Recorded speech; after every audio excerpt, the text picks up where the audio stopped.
What's up, guys?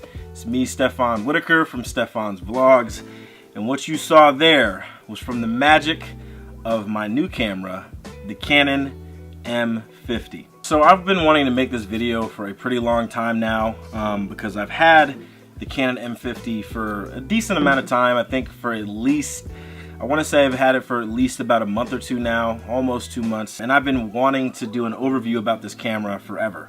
I decided to get this camera back in February simply because I wanted to have a camera that was going to be used for my vlogs, but more importantly I wanted to have a camera that I was going to use for new production work, and simply enough just a 4K camera as well. Basically, this is an overview of the Canon M50. This is not a review in any shape or form.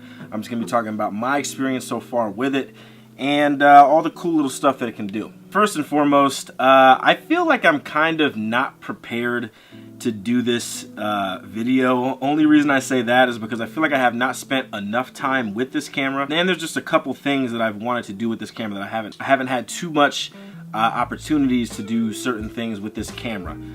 But basically, here we are. So I bought this camera from Best Buy.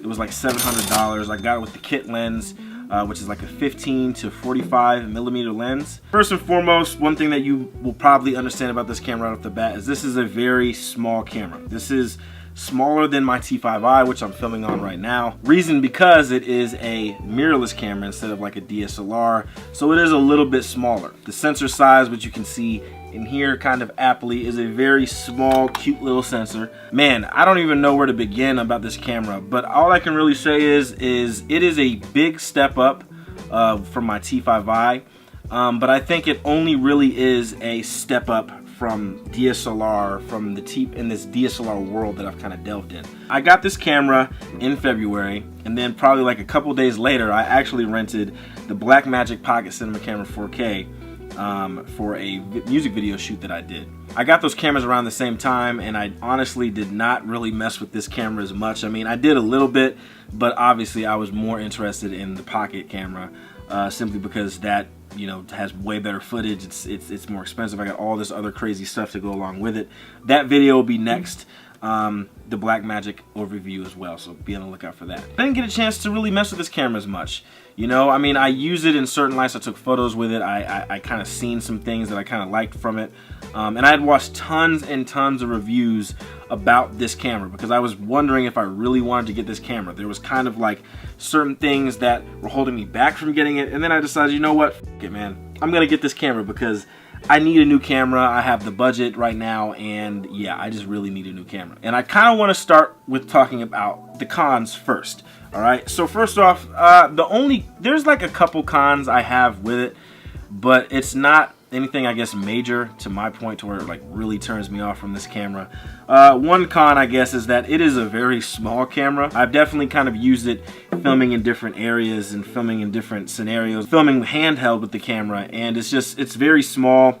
It's kind of awkward to hold, I guess, in certain times. Flipping out the screen is kind of weird and trying to get certain angles. I mean, it definitely is a little strange at first, but I guess the size of the camera doesn't bother me too much. That's just a little small con. Another con, which is kind of an obvious con about this camera, is specifically the crop factor on this camera. That was one of the things that I heard a lot about when I actually was looking into reviews of this camera. I cannot exactly remember the exact crop that it has on it. I think it has like a 1.6 crop in 1080, and then if you go push it into 4K, which this camera can shoot 4K, it does like a 2.3 or 2.5 crop on it, which is just absolutely terrible. But at the same time, it doesn't really change my opinion too much on the camera at all.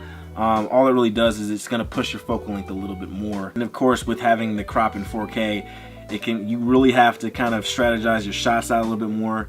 And of course, with the kit lens, obviously, it's going to push it pretty crazy. So, I mean, there's a lot of math to do with it. I'll like put the math here on the screen so you guys get an idea of what kind of, how the crop is going to affect your focal length with whatever lens you're doing. Another con about this camera is, since it is a smaller camera, it does take a different lens mount as well.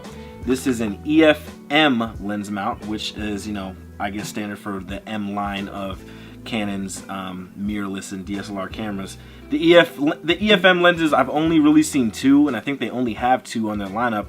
the 15-45, and I think they have like an even wider one that's like at 11 to whatever else. All I have is the 15-45, and you know, it's a decent lens. I mean, it does not have a great aperture to it at all. You know, I think it's standard at like 4.3 or something like that, somewhat similar to what the 18-135 millimeter lens on my Canon takes as well. But it is a decent kit lens, honestly. It's not terrible. It's definitely better than kit lenses you would get like on a T5i or T6 or something, honestly. And since it's an EFM lens, I can't use any of my lenses with this camera yet. I'd have to get a speed booster or an adapter of some kind to be able to use my lenses. Now, specifically, the only lenses I could actually use once I get the speed booster would be my 16mm from Rokinon, and then of course my 50mm from Canon. There's a few reasons why I want to get that speed booster, simply enough because it will take away the crop, but also it's going to give you a little bit more light exposure. I think Viltrox speed booster is what I'm going to be doing, so that is definitely something I want for this camera, like immediately, because I really want to use my other lenses with this camera. I would love to use the 16mm and the 50 in 4K. I think that'll be freaking amazing, so I really gotta, you know, double up and get that here pretty soon. I guess another con just on the more manufacturing side of it is, if you can see right here, this is the screw in for the tripod plate and stuff like that. When you put a tripod plate on here, you actually can't open up the door to change batteries or to switch SD cards, which that has actually been kind of like really annoying. Like, and that's, for some reason, this happened to me a lot more recently, is I'll have this camera mounted on my tripod, and next thing you know, I have to switch batteries, or I have to switch out an SD card, and I have to take off the whole damn tripod plate just to open up this little ass thing. So I kind of don't like that. Of course, since it's a smaller body, you obviously can't like open it up on the side like you would see in most DSLR bodies. But you know, whatever. That's a little bit of a complaint that I have there too. I think that's kind of all of the cons that I have with this camera. There honestly isn't too much. I know I've seen people say when you have like a microphone mounted up here and you can't really, that, you know, the mic jack is like right off to the side over here, so obviously it kind of gets in the way. And I agree. I mean, having it up top would have been a better idea. I think Kinotika, shout out to them, they I think they're the ones that said that they should do that. So, and I agree. I think that would be a better option than obviously putting it off to the side where it kind of, you know, protrudes into the screen. So whatever, not really complaining too much on that side. I will definitely say that the pros of this camera, there is a lot more pros than there is cons with this camera, because this little ass body, this little M50, has actually a lot of cool things that you probably wouldn't expect to see when you look at this camera. This camera shoots 1080 at 24 frames per second, of course, but it also does 1080 and 60 frames per second. It even does 120 frames per second in 720p, and of course it does 4K at 24 frames per second as well. The first thing is that it has 1080 60 frames per second. That was one of the selling points that kind of got me with this camera, because I wanted a camera that was going to be consistent with its frame rate, but also consistent within its resolution as well. The T5i that I'm filming on here does 720 at 60 frames per second, and that's it. And honestly, I'd never want to dip down to 720. 1080 is like the very standard of the lowest that I will get, and you know, that's kind of like the main high point that I guess I've been shooting all my videos on, is 1080 and stuff. But simply enough, this has 60 frames per second in 1080 and 120 frames per second in 720. As you can see here on the screen, I mean, I only shot with it once. I don't really think that I would ever actually use it for any productions or whatnot.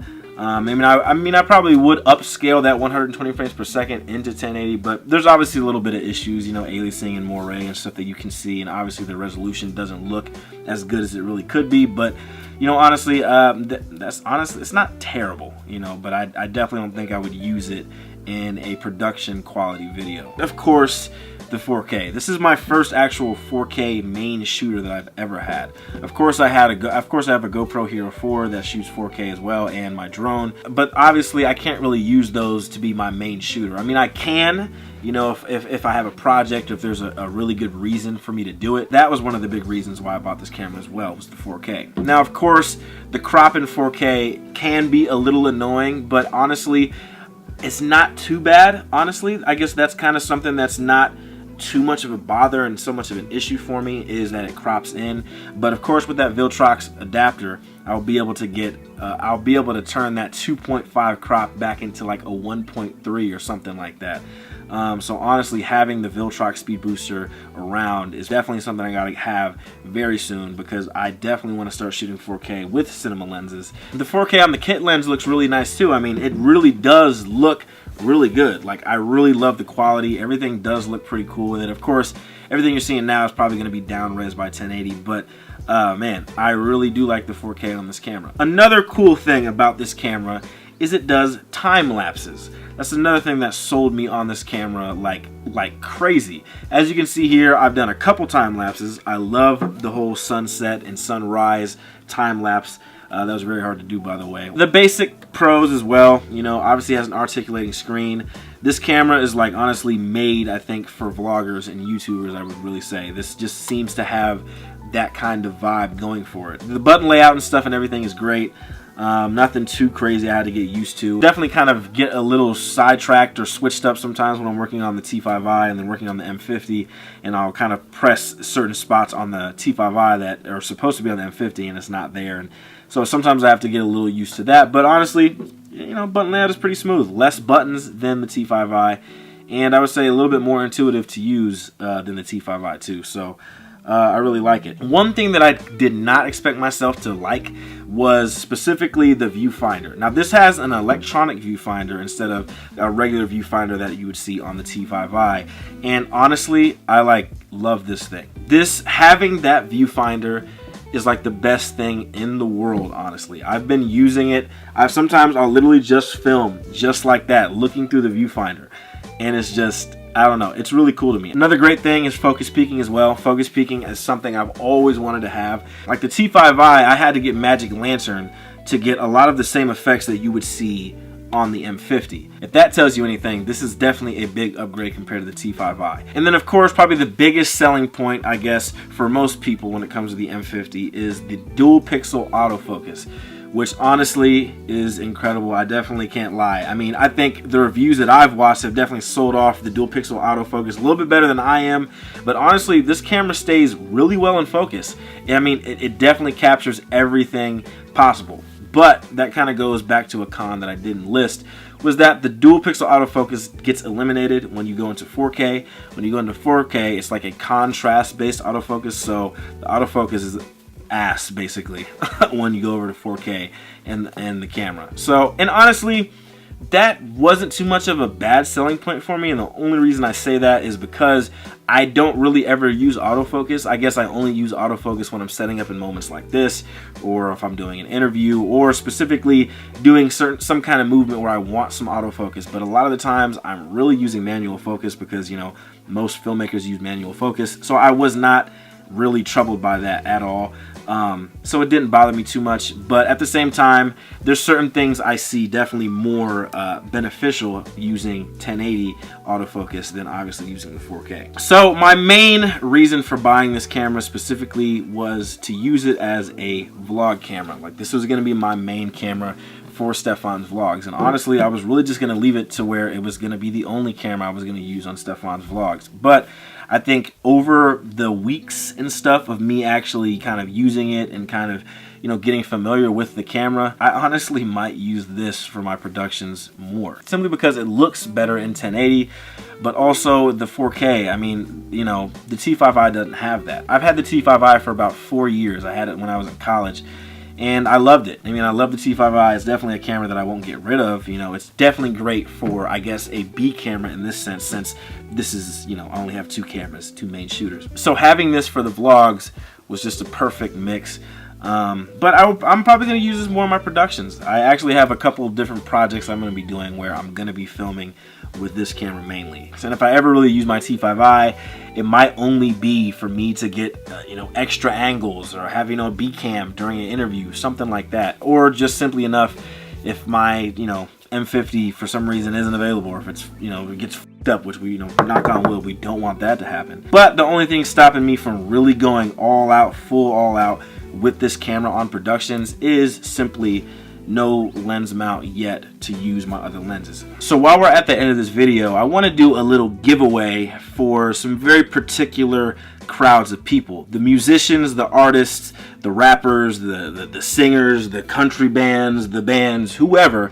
I want to have a nice little giveaway specifically for 2 of those particular people, whoever it may be. Like I said, I have not used this camera too much in a production environment, and I really want to. So with that being said, I'm offering discounted music videos to shoot with this camera. One video will be completely exported in a 1080 format. The other video will be completely exported in a 4K format video. I wanted to bring 2 artists. One artist will have the 1080, another artist will have the 4K video. And I want to do this simply because I really want to use this camera, and I really want to see what I can bring out of this camera. But also, I just want to work with some new artists. I want to produce some more new music videos and stuff like that, because I am getting ready to make a pretty big push into actually inviting more music video clients back into SW Films. So if you know somebody, no matter where you're watching this, if you're watching this on YouTube, Instagram, Facebook, Twitter, wherever, comment and tag some people who you know, who you think should have a music video by SW Films at a discounted price. Now, keep in mind that these are the starting prices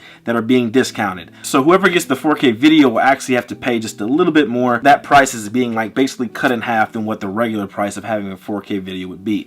Same thing with this 1080, which is just the regular starting price. That is completely getting cut in half as well. If you're an artist who's either starting up or just really wanting to put some more work out, this is something that you should definitely hop on. This is an easy way to get a pretty quick and easy video out, but also simply enough, you're gonna have an amazing video, because I try to bring cinematic excellence all the time. So I definitely want some people to hop in and join it. All you gotta do is tag some people that you want to have, but also share this video, like the video, and of course subscribe and hit the notification bell for Stefon's Vlogs and SW Films, because of course whoever you are, you're going to be working under SW Films. So that is my giveaway. I want to give away 2 discounted music videos. Tag the artist. If you're an artist watching this, you know all you got to do is you can either link into my email, which is in this video. If you're watching this on Instagram, just send me a DM. Wherever you're watching this, just reach out to me, tag some people, and I'll go look at those people and we can make some cool shit. You guys already know the slogan: every vision is made with cinematic excellence. And thank you again, and of course be on the lookout, because we have the Black Magic overview coming as well. So salute to you guys, man. Take it easy.